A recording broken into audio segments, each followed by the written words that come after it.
a WikiVidi documentaries production. Don't forget to like and subscribe. Enjoy. Eartha Kitt. Eartha Mae Kitt was an American singer, actress, dancer, activist and comedian, known for her highly distinctive singing style, and her 1953 recordings of Say Si Bon and the enduring Christmas novelty smash, Santa Baby, which were both US top 10 hits. Orson Welles once called her the most exciting woman in the world. Kitt began her career in 1942 and appeared in the 1945 original Broadway theatre production of the musical Carib Song.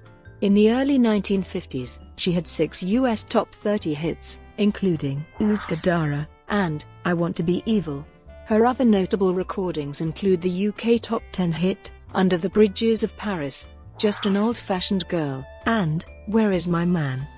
She starred in 1967 as Catwoman, in the third and final season of the television series Batman. In 1968, her career in America suffered after she made anti-war statements at a White House luncheon. 10 years later, she made a successful return to Broadway in the 1978 original production of the musical Timbuktu, for which she received the first of her 2 Tony Award nominations. Her second was for the 2000 original production of the musical The Wild Party. Kitt wrote 3 autobiographies: Thursday's Child, Alone with Me and I'm Still Here, Confessions of a Sex Kitten. She also played Lady Eloise in the 1992 film Boomerang, starring Eddie Murphy. Kitt found a new generation of fans through her roles in the Disney films The Emperor's New Groove, in which she voiced the villainess Yzma, and Holes. She reprised the role as Yzma in the direct-to-video sequel Kronk's New Groove, as well as the animated series The Emperor's New School. Her work on the latter earned her 2 Daytime Emmy Awards. She posthumously won a 3rd Emmy in 2010 for her guest performance on Wonder Pets. Early life. Kitt was born Eartha Mae Kitt on a cotton plantation near the small town of North in Orangeburg County, South Carolina on January 17, 1927. Her mother Annie Mae Kitt was of Cherokee and African descent. Though it remains unconfirmed, it has been widely reported that her father was of German descent and that Kitt was conceived by rape. She had no knowledge of her father except that his surname was Keith and that he was supposedly a son of the owner of the farm where she had been born. Newspaper obituaries state that her white father was a poor cotton farmer. In an August 2013 biography, British journalist John Williams claimed that Kitt's father was a white man, a local doctor named Daniel Sturkey. However, Kitt's daughter Kitt Shapiro has questioned the accuracy of the claim. Kitt was raised by Annie Mae Kitt, later changed to Annie Mae Riley, a black woman whom the girl believed to be her mother. When she was 8, Annie Mae went to live with a black man, but he refused to accept Kitt because of her relatively pale complexion, so the girl lived with another family until Riley's death. She was then sent to live in New York City with Mae Kitt, where she attended the Metropolitan Vocational High School. Career. Kitt began her career as a member of the Katharine Dunham Company in 1943 and remained a member of the troupe until 1948. A talented singer with a distinctive voice, she recorded the hits Let's Do It, Champagne Taste, Say Si Bon, Just an Old-Fashioned Girl, Monotonous, Je Cherche un Homme, Love for Sale, I'd Rather Be Burned as a Witch, Carty Beam, Mink, Schmink, Under the Bridges of Paris, and her most recognizable hit, Santa Baby, which was released in 1953. Kitt's unique style was enhanced as she became fluent in French during her years performing in Europe. She spoke 4 languages and sang in 11, which she effortlessly demonstrated in many of the live recordings of her cabaret performances. Career peaks. In 1950, Orson Welles gave Kitt her first starring role as Helen of Troy in his staging of Dr. Faustus. 2 years later, she was cast in the revue New Faces of 1952, introducing Monotonous and Bow, Petty Bow, 2 songs with which she is still identified. In 1954, 20th Century Fox distributed an independently filmed version of the revue entitled New Faces, in which she performed Monotonous, Uska Dara, Say Si Bon, and Santa Baby. Though it is often alleged that Welles and Kitt had an affair during her 1957 run in Shinbone Alley, Kitt categorically denied this in a June 2001 interview with George Wayne of Vanity Fair. "I never had sex with Orson Welles," Kitt told Vanity Fair. "It was a working situation and nothing else." Her other films in the 1950s included The Mark of the Hawk, Street, Louis Blues and Anna Lucasta. Throughout the rest of the 1950s and early 1960s, she recorded, worked in film, television, and nightclubs, and returned to the Broadway stage, in Mrs. Patterson, Shinbone Alley, and the short-lived Jolly's Progress. In 1964, Kitt helped open the Circle Star Theatre in San Carlos, California. In the late 1960s, Batman featured Kitt as Catwoman after Julie Newmar had left the show in 1967. The White House Incident. In January 1968, during Lyndon B. Johnson's administration, Kitt encountered a substantial professional setback after she made anti-war statements. During a White House luncheon, Kitt was asked by Lady Bird Johnson about the Vietnam War. She replied, "You send the best of this country off to be shot and maimed. No wonder the kids rebel and take pot." During a question-and-answer session, Kitt stated, her remarks reportedly caused Mrs. Johnson to burst into tears and led to a derailment in Kitt's career. Broadway. In the 1970s, Kitt appeared on television several times on BBC's long-running variety show, The Good Old Days, and took over from fellow American Dolores Gray in the London West End production of Stephen Sondheim's Follies, and returned at the end of that run to star in the one-woman show at the same Shaftesbury Theatre, both to tremendous acclaim. In both those shows performing the show-stopping theatrical anthem, "I'm Still Here," Kitt returned to New York City in a triumphant turn in the Broadway spectacle Timbuktu. In 1978, in the musical, one song gives a recipe for Mahown, a preparation of cannabis, in which her sultry purring rendition of the refrain, "constantly stirring with a long wooden spoon," was distinctive. She was nominated for the Tony Award for Best Actress in a Musical for her performance. In the late 1990s, she appeared as the Wicked Witch of the West in the North American National Touring Company of The Wizard of Oz. In 2000, Kitt again returned to Broadway in the short-lived run of Michael John Larchias's The Wild Party. Beginning in late 2000, Kitt starred as the fairy godmother in the U.S. national tour of Cinderella. In 2003, she replaced Chita Rivera in 9. Kitt reprised her role as the fairy godmother at a special engagement of Cinderella, which took place at Lincoln Center during the holiday season of 2004. From October to early December 2006, Kitt co-starred in the off-Broadway musical Mimi La Duck.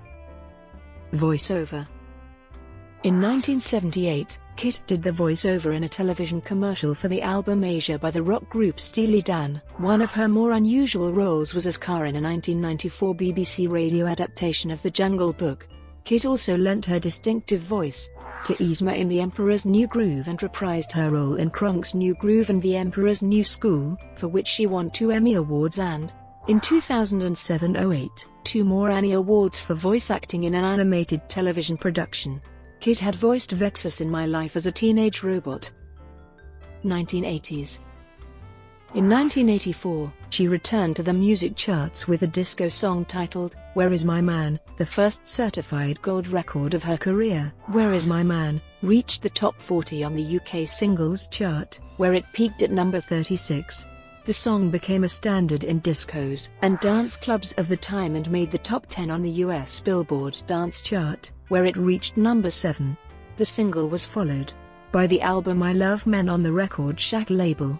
Kitt found new audiences in nightclubs across the UK and the United States, including a whole new generation of gay male fans, and she responded by frequently giving benefit performances in support of HIV/AIDS organizations. Her 1989 follow-up hit, Cha Cha Heels, which was originally intended to be recorded by Divine, received a positive response from UK dance clubs and reached number 32 in the charts in that country. 1990s. Kitt appeared with Jimmy James and George Burns at a fundraiser in 1990 produced by Scott Sherman, agent from the Atlantic Entertainment Group. It was arranged that James would impersonate Kitt and then Kitt would walk out to take the microphone. This was met with a standing ovation. In 1991, Kitt returned to the screen in Ernest Scared Stupid as Old Lady Hackmore. In 1992, she had a supporting role as Lady Eloise in Boomerang. In 1995, Kitt appeared as herself in an episode of The Nanny, where she performed a song in French and flirted with Maxwell Sheffield. In November 1996, she appeared in an episode of Celebrity Jeopardy! 2000s. Kitt was the spokesperson for MAC Cosmetics' Smoke Signals collection in August 2007. She re-recorded "Smoke Gets in Your Eyes" for the occasion, was showcased on the MAC website, and the song was played at all MAC locations carrying the collection for the month. She also appeared in the 2007 independent film And Then Came Love opposite Vanessa Williams. In her later years, Kitt made annual appearances in the New York Manhattan cabaret scene at venues such as the Ballroom and the Café Carlyle. In April 2008, just months before her death, Eartha Kitt appeared at the Cheltenham Jazz Festival. The performance was recorded and is available on DVD. Eartha Kitt Live at the Cheltenham Jazz Festival. It includes Alone, an autobiographical reflection in song. She was also a guest star in Once Upon a Time in Springfield of The Simpsons, where she was depicted as one of Krusty's past marriages. Personal life. After romances with the cosmetics magnate Charles Revson and banking heir John Barry Ryan III, she married John William MacDonald, an associate of a real estate investment company, on June 6, 1960. They had one child, a daughter named Kitt MacDonald, born on November 26, 1961. They divorced in 1965. A longtime Connecticut resident, Eartha Kitt lived in a converted barn on a sprawling farm in the Merrill section of New Milford for many years and was active in local charities and causes throughout Litchfield County. She later moved to Pound Ridge, New York, but returned in 2002 to the southern Fairfield County, Connecticut town of Weston, in order to be near her daughter Kitt and family.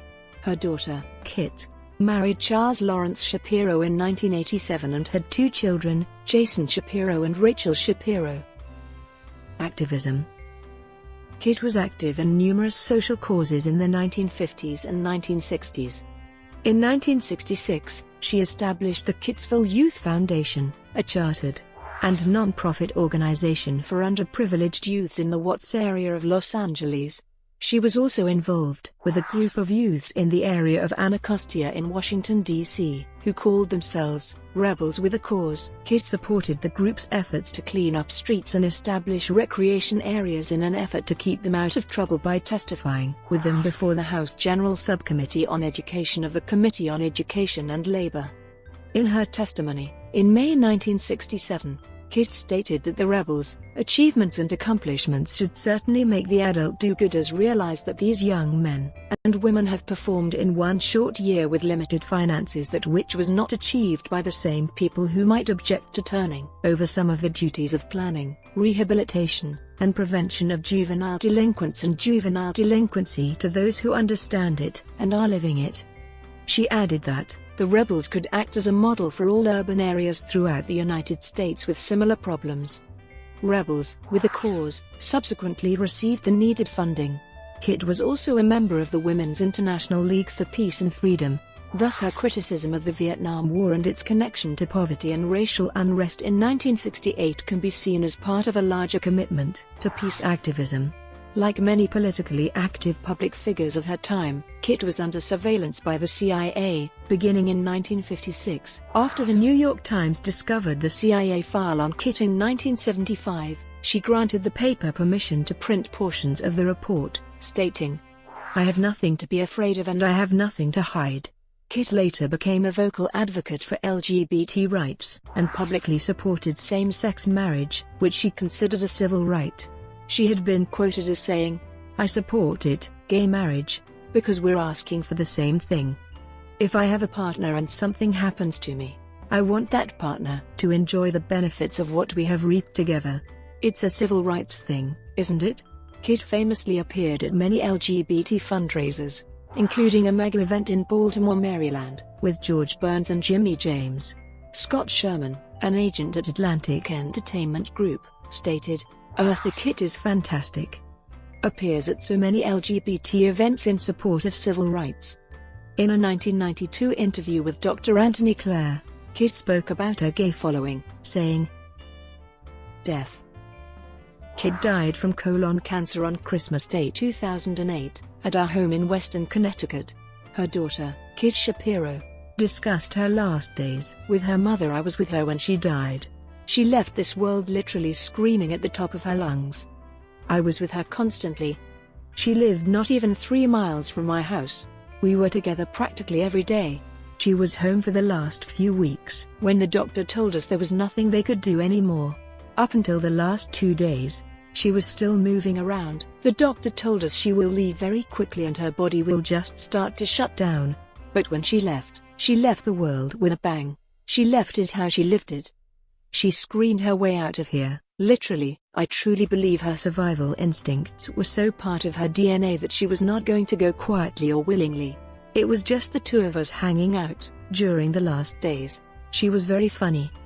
We didn't have to talk, because I always knew how she felt about me. I was the love of her life, so the last part of her life we didn't have to have these heart-to-heart talks. She started to see people that weren't there. She thought I could see them too, but, of course, I couldn't. I would make fun of her like, I'm going to go in the other room and you stay here and talk to your friends." Brought to you by WikiVidi Documentaries. Would you like to know more?